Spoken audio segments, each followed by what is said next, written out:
Passion d'entreprendre. Passion d'entreprendre. Passion d'entreprendre.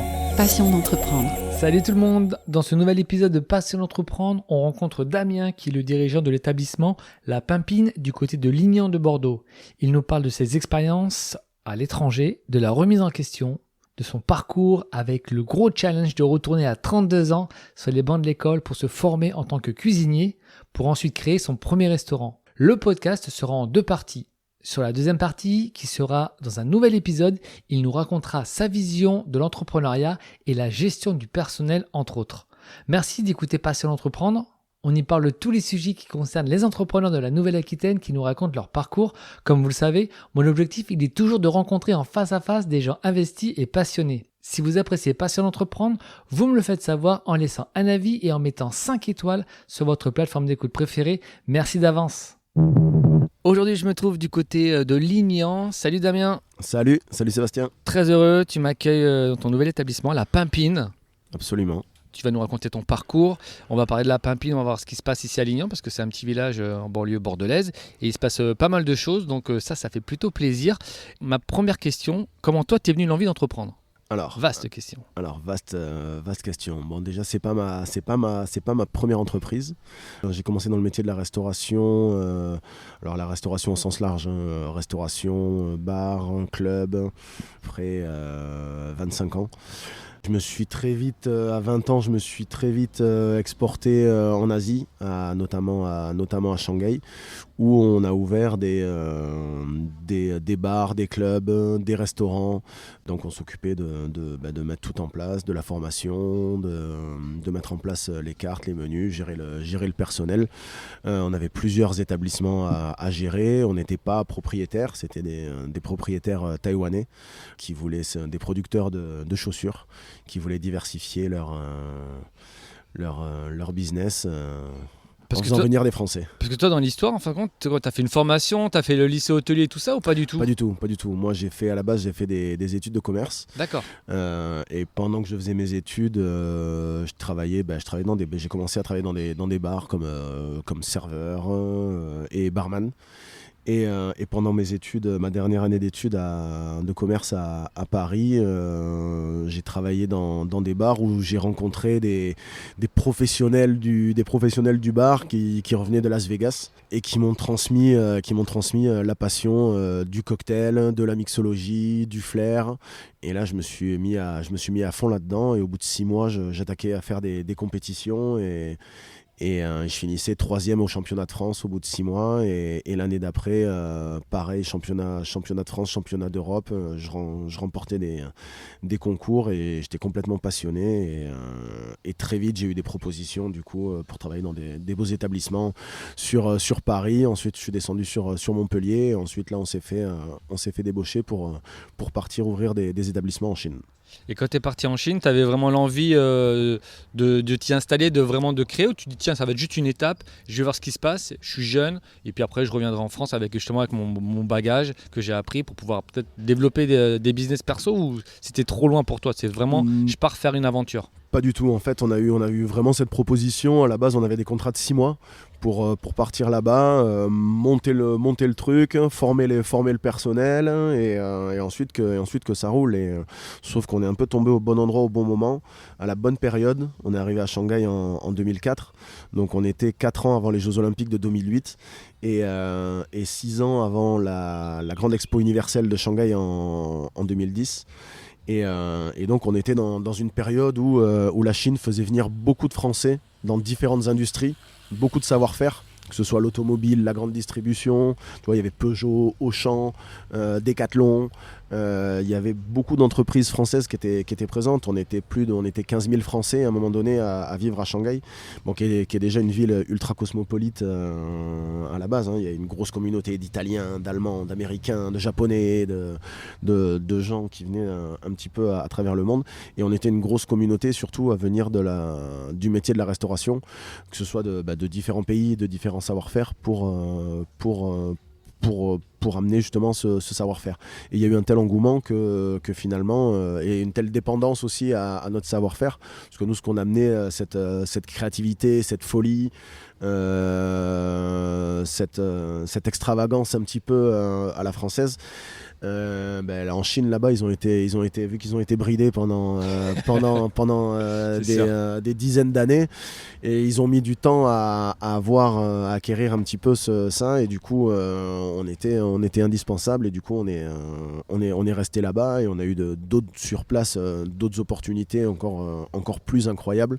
Mais non, j'avais pas à la base. On partait vraiment pour venir installer et ensuite repartir ou partir ailleurs ou faire autre chose. Et à cette époque-là, j'avais pas encore vraiment on avait des conditions d'expatriés tellement confortables, on va dire, que on n'avait pas besoin forcément ni l'utilité d'entreprendre, d'aller investir des capitaux, de prendre des risques à emprunter. C'était pas, on n'avait aucun intérêt à l'époque à faire ça. Le but, c'était justement de profiter d'être jeune, d'avoir des beaux salaires moi je suis arrivé là-bas, j'avais 21 ans, d'avoir des beaux salaires justement pour pouvoir commencer à mettre un petit peu de côté pour le jour où l'opportunité se présenterait d'entreprendre, pouvoir avoir déjà des capitaux de départ pour engranger des prêts bancaires, etc. Tu rentres en France et là tu te dis je monte un business ou pas forcément? Alors non, pas forcément. Déjà le retour en France, quand tu as été expatrié comme ça pendant longtemps, surtout que je suis pas rentré donc je suis resté 8 ans en Chine, ensuite je suis passé par la Russie, la République tchèque, à Prague, avant de rentrer en France. Et quand tu as vécu pendant très longtemps à l'étranger, comme ça en tant qu'expatrié, la rapatriation peut être assez compliquée. À l'étranger, on a une certaine qualité de vie, on est relativement très assisté, que ce soit au niveau administratif, au niveau légal, tout ça.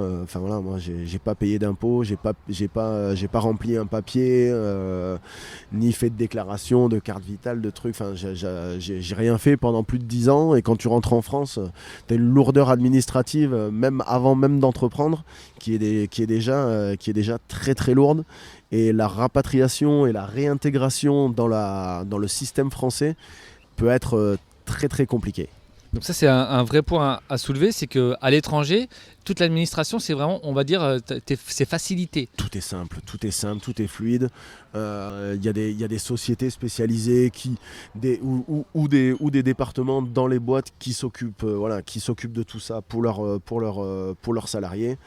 Et on a vraiment, c'est un peu de l'assistanat d'un côté, mais en même temps, c'est du service qui permet de se concentrer sur le business. plus sur le business et sur notre savoir-faire et ce pourquoi on est là.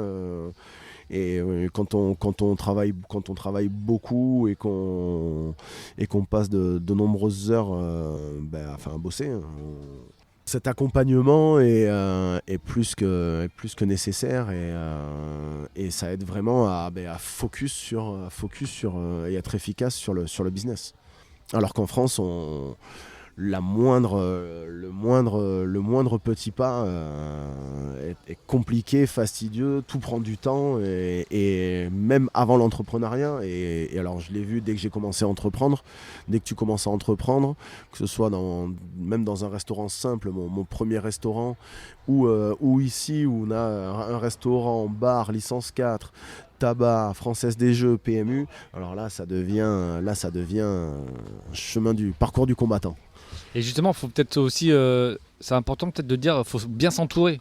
Parce qu'en fin de compte, toi, tu peux être bon dans ton cœur de métier, mais après, tu as tellement de choses à gérer autour que faut avoir aussi une chance ou je sais pas, ou une organisation de savoir s'entourer pour pouvoir avancer. Alors il y a deux choses. Et il faut savoir s'entourer, déceler les talents et les qualités des collaborateurs. Ça peut être des associés ou même des salariés pour pouvoir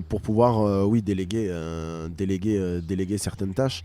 Mais dans tous les cas, il faut aussi faut s'intéresser à tout et aller apprendre un petit peu dans tous les domaines. Il faut savoir, quand on est entrepreneur comme ça, surtout dans ce type de business, c'est bien d'avoir entre guillemets des connaissances ou une maîtrise sur tous les sujets pour comprendre ce qu'on fait et avoir un minimum de contrôle et de maîtrise sur l'activité. Et pour toi, c'est quoi les personnes importantes à avoir avant de se lancer dans le business ? Justement dans son entourage ou les personnes à aller chercher pour vraiment avoir le maximum d'infos pour pouvoir lancer sereinement son projet. Les personnes qui viennent me voir, qui veulent entreprendre et qui me disent mais ça comment t'as fait là à ce niveau-là, déjà c'est en amont, c'est toute la partie business plan, déjà toute la projection et la stratégie du concept, la partie business plan, la partie bancaire aussi, le crédit à la banque. Quelle va être la stratégie? C'est pas on a trouvé un fonds de commerce, il est bien placé, bon mais qu'est-ce qu'on va faire? Faut trouver une idée. Non, je vois pas les choses comme ça. On voit un endroit, il y a un concept, on a déjà une vraie réflexion assez précise sur ce qu'on va faire. Toi, par exemple, quand on vient ici à La Pimpine, toi déjà avant, parce qu'en France c'est une reprise. Donc ça, on va pouvoir aussi en parler, parce qu'en fait, ton premier business, donc le Papalm, c'était un restaurant que tu as fait à Fargues. Ouais. Donc là, c'était vraiment une création pure. Et là, ici, en France, c'est une reprise. Donc en termes de business, c'est aussi différent. Parce que là, tu as récupéré du staff, etc. Alors, c'est pas vraiment différent. Que ce soit à Papadam ou ici. Donc moi, j'ai racheté un fonds de commerce. On est sur du rachat de fonds de commerce. Donc quand on rachète un fonds de commerce, on reprend aussi le personnel s'il y en a. Ça c'est obligatoire. Ça c'est obligatoire. Tous les salariés en CDI ou même en CDD, on est obligé de reprendre le personnel. C'est un des éléments du fonds de commerce. Il y a aussi tout ce qui va être la licence 4, la clientèle surtout, le matériel. C'est pour ça qu'on parle dans les fonds de commerce d'éléments corporels et incorporels. Ça, c'est ce qu'on apprend. C'est les cours de droit à l'école. Mais ça, tu l'avais pris avant ou tu l'as parce que tu as des formations à faire aussi avant le business? Je l'avais déjà appris, ça. D'accord. C'est des choses que j'avais déjà plus ou moins appris à l'école. Et bon, c'est les grandes lignes, d'un rachat de fonds de commerce. Donc tout le monde est plus ou moins au courant de comment ça fonctionne. Après, en général, c'est sur quand on reprend un restaurant comme ça, c'est où on peut racheter la société. Dans ce cas-là, on rachète. La société possède déjà le fonds de commerce, donc il n'y a pas de transfert de fonds de commerce. On rachète la société avec l'actif, le passif, les dettes, ce qui peut être c'est beaucoup plus rare, mais ça arrive. Non, moi là sur les 2 business là que j'ai repris en France, c'était du rachat de fonds de commerce. À Fargues, c'était une pizzeria que j'ai. Donc là il y a vraiment une transformation, un changement de concept. Je suis passé d'une pizzeria à un restaurant bistronomique. Donc il y avait un vieux four, on a tout rasé quasiment, on a refait toute la les murs et après à l'intérieur. On a gardé les murs, on a gardé les bases de la cuisine et on a construit autour de ça. Mais là on a fait un vrai changement de concept. Par contre ici à La Pimpine, il y avait une vraie identité déjà marquée sur l'établissement, qui était tenu par Jean-Claude et Sandra depuis 22 ans. Ça fait 22 ans qu'ils tenaient ça. Donc ils avaient créé une vraie institution. Il y a beaucoup d'habitués, il y a une clientèle fidèle depuis des années qui vient et pour certains produits et pour les prix aussi qui sont accessibles et attractifs. Et le but c'était de préserver ça, de partir vraiment là dans la continuité de ce qu'ils avaient créé, tout en amenant un petit peu plus de professionnalisme et dans l'assiette et dans le service et de modernité. Dans la déco, dans l'assiette, dans l'accueil, dans l'ambiance générale, de par moi les différentes expériences que j'ai pu avoir un petit peu à travers le monde. Pour refaire un petit feedback, le lien, donc tu rentres de tes expériences étrangères, tu reviens en France, tu dis tiens je monte un business. La seule chose que j'ai faite entre le moment où je suis rentré de l'étranger, je suis arrivé en France, la seule casquette justement qui me manquait, c'était la cuisine. Et donc quand je suis rentré en France, j'avais 32 ans. Et là je suis allé m'inscrire au lycée hôtelier de Talence pour passer mon CAP de cuisine. Donc là tu as pris les bases. Là je suis parti en CAP au lycée. Ah ouais. Moi j'étais dans une classe, dans une section pour adultes où on passe le CAP en un an. en alternance, où j'étais à la Terrasse Rouge à Saint-Émilion, où je suis arrivé en tant que débutant, commis de cuisine. Et c'est pas trop dur parce qu'en fin de compte, t'as un choc avec les. Parce que ça, t'as une génération où tu bosses avec que des jeunes quasiment. Donc toi, t'es le mec de 32 ans et tu bosses avec d'autres gens qui ont quoi, 17, 18 ans, même pas. Ouais, mais surtout t'arrives, t'es adulte. Moi, je venais d'être papa. Ah, en plus. Je rentre de l'étranger où j'avais des gros postes, comme tu dis, que ce soit dans le management ou dans la musique. Je mixais dans les plus gros clubs de Shanghai, d'Asie. Et je gagnais assez bien ma vie, et tu passes d'une vie un petit peu paillette à aller éplucher des patates au fond de la cuisine. Il faut le faire dans la tête là. Et à découvrir aussi malheureusement la réalité des cuisines des restaurants en France. Alors ça va de mieux en mieux, mais il y a une certaine violence, une certaine maltraitance dans beaucoup de restaurants, et j'ai vécu ça en rentrant. Alors là, ouais, voilà, faut savoir pourquoi on est là. Parce que toi, c'est ton projet qui t'a dit, en fin de compte, là c'est dur, mais c'est pas grave, parce que moi là, j'ai en ligne de mire mon projet. Oui, c'est grâce à ça. Moi, je savais pourquoi j'étais là. Ouais. J'étais là pour apprendre, pour prendre du savoir-faire. Passer mon CAP, et ensuite aller travailler et dans des restaurants gastronomiques, dans des restaurants traditionnels, prendre le maximum de techniques possibles et d'autonomie pour pouvoir ensuite, et donc 5 ans plus tard, j'ai fait ça pendant 5 ans, et 5 ans plus tard, j'ai monté mon premier business, mon premier restaurant en France, où là, moi, c'est moi qui étais en cuisine, qui faisais les menus, qui faisais les cartes, et de par mon expérience, que ce soit dans le bar, dans la musique, dans le service. T'avais toute une palette que tu as pu greffer dessus. Et du coup, la palette cuisine que j'ai rajoutée, j'ai pu monter mon premier business, Papadam, à Fargue, qui a été un succès immédiat. On va dire que le Papadam, ça t'a permis, toi, de progresser. Ça veut dire que toi, tu avais fait Commit, tu avais ton projet. Est-ce que le Papadam, c'était vraiment l'aboutissement de ce projet, ou pour toi, c'était une étape pour aller vers autre chose encore ? Alors Papadam, déjà c'était ce que j'ai appris en montant Papadam, c'est comme je disais tout à l'heure, toute la partie création. Où là, tu fais des recherches, tu te renseignes, tu contactes des cabinets comptables, des avocats, pour apprendre les étapes au niveau de l'achat du fonds de commerce, du business plan, comment construire ton business plan, comment construire ton prévisionnel avec l'aide de l'expert comptable. Donc là, l'expert comptable, il te dit, pour construire le prévisionnel, il te dit, tu vas faire, faut que tu me dises sur les 3 prochaines années, chaque jour, tu fais un tableau. C'est hyper dur. Combien tu vas avoir de clients le lundi, combien tu as de clients, à quel ticket moyen. Tu fais un truc et tu nous donnes un chiffre d'affaires pour le lundi. Et tu fais pareil pour le mardi, mercredi. Et tu fais comment ? Parce qu'en plus, tu pars d'une création, donc tu pars... Et ensuite, tu fais ça sur la semaine, sur le mois. Et là, tu fais au rabais. Tu dis, allez, admettons, on fait un truc bien. On espère...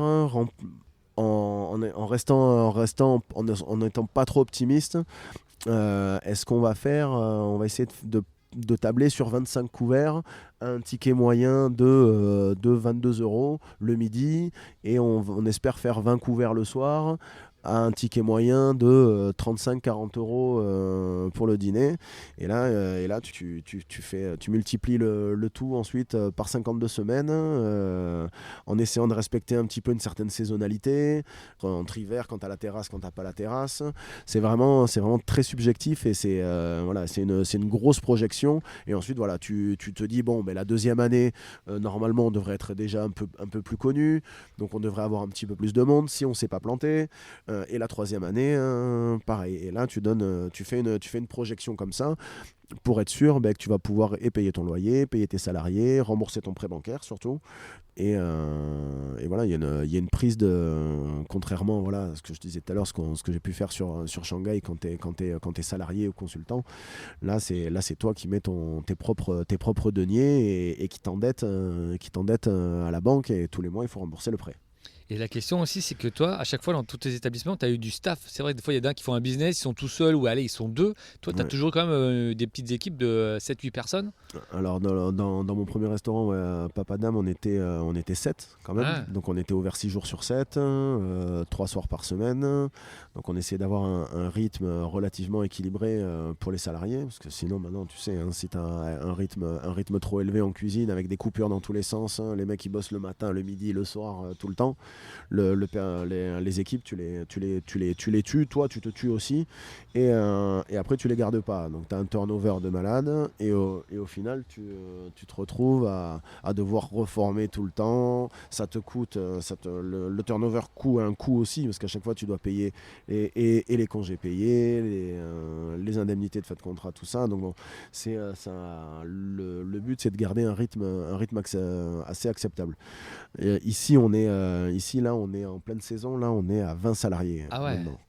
Donc là, c'est encore C'est un step au-dessus, là. c'est encore un step au-dessus, mais tu vois, en comparaison, j'ai beaucoup plus, on va dire, de liberté et de temps pour moi et pour me focus justement sur ce qui est important, sur les choses importantes à gérer dans l'établissement qu'à Papadam. Au plus, On va dire que l'affaire, tu as elle est moins les mains petite. dedans actuellement à la Pimpine. Tu as plus une vision stratégique, on va dire, de chef d'entreprise. Ouais. Donc tu délègues plus. Oui. Comme ça, tu as plus une vision globale. Que c'est vrai qu'au Papadam, tu étais le chef. Donc là, tu avais Au- vraiment les mains dedans. Au Papadam, Tu vois pas tout, quoi. Au Papadam, j'étais bloqué en cuisine, quasiment du matin au soir, et donc ça me laissait très peu de temps derrière pour faire toute la partie gestion, comptabilité, ressources humaines. Même si on est accompagné par un cabinet comptable, il y a quand même un gros travail derrière. Les achats, négocier les achats, parce que la base de notre fonds de commerce, il est vraiment là. Savoir bien acheter. Parce que voilà, le but c'est de rester accessible pour les consommateurs, et notre fonds de commerce vraiment de base, voilà, c'est ça, c'est acheter des matières premières, les transformer et les revendre ensuite, et pour être rentable, parce que au final c'est ça qu'on cherche, hein, c'est la rentabilité. C'est un business, il faut gagner sa vie. C'est gagner sa vie, et avant de gagner sa vie, être sûr de pouvoir, tu vois, comme je disais tout à l'heure, tout payer, et les salariés, et ton loyer, et ton crédit, et la vingtaine de charges derrière qu'on voit pas, tous les contrats, que ce soit pour l'hygiène, pour la sécurité, pour l'incendie, pour toute la partie communication, internet, réseaux sociaux. Il y a des coûts et des contrats partout, et à la fin, quand tu additionnes le tout à la fin, il te reste pas forcément grand chose. C'est pour ça qu'aller bien travailler les achats et les marges, c'est très très important, et c'est un travail de tout le temps, parce que il y a une saisonnalité, les prix augmentent constamment, donc voilà, il faut savoir travailler les fournisseurs pour pouvoir travailler les achats. Et à Papadam, voilà, le fait que j'étais tout le temps en cuisine, j'étais vraiment dans la création, ça me prenait entre le temps que je passais en cuisine plus le temps de faire tout ce que je viens de te dire à côté. C'était du non-stop. C'était du non-stop, 7 sur 7, tout le temps. Et au final, je me suis rendu compte que plus l'affaire est petite, plus tu es dépendant et esclave de ton affaire. Donc si j'ai un conseil à donner, sur quelqu'un qui voudrait ouvrir une affaire ou un restaurant, c'est ouvrir une grosse affaire. Minimum 80 couverts, pas en dessous. L'affaire où tu te dis, ouais, je vais ouvrir un petit restaurant sympa, madame en salle, moi en cuisine, ça c'est le piège. C'est de l'esclavagisme. Tu n'as pas de vie, tu ne fais que ça, et tu te dis, ouais, non, mais ça va être sympa, un petit restaurant tranquille, moi je me mets en cuisine, je prends un petit commis plongeur avec moi, et madame en salle, et tu prends un petit serveur machin. Non, ça c'est le piège, c'est le gros piège. J'espère que cet épisode vous a plu. On se retrouve très vite dans la deuxième partie avec Damien pour connaître la suite de son histoire. Merci pour votre écoute, et je vous dis à très vite dans de nouveaux épisodes de Passion d'entreprendre. Passion d'entreprendre. Passion d'entreprendre. Passion d'entreprendre.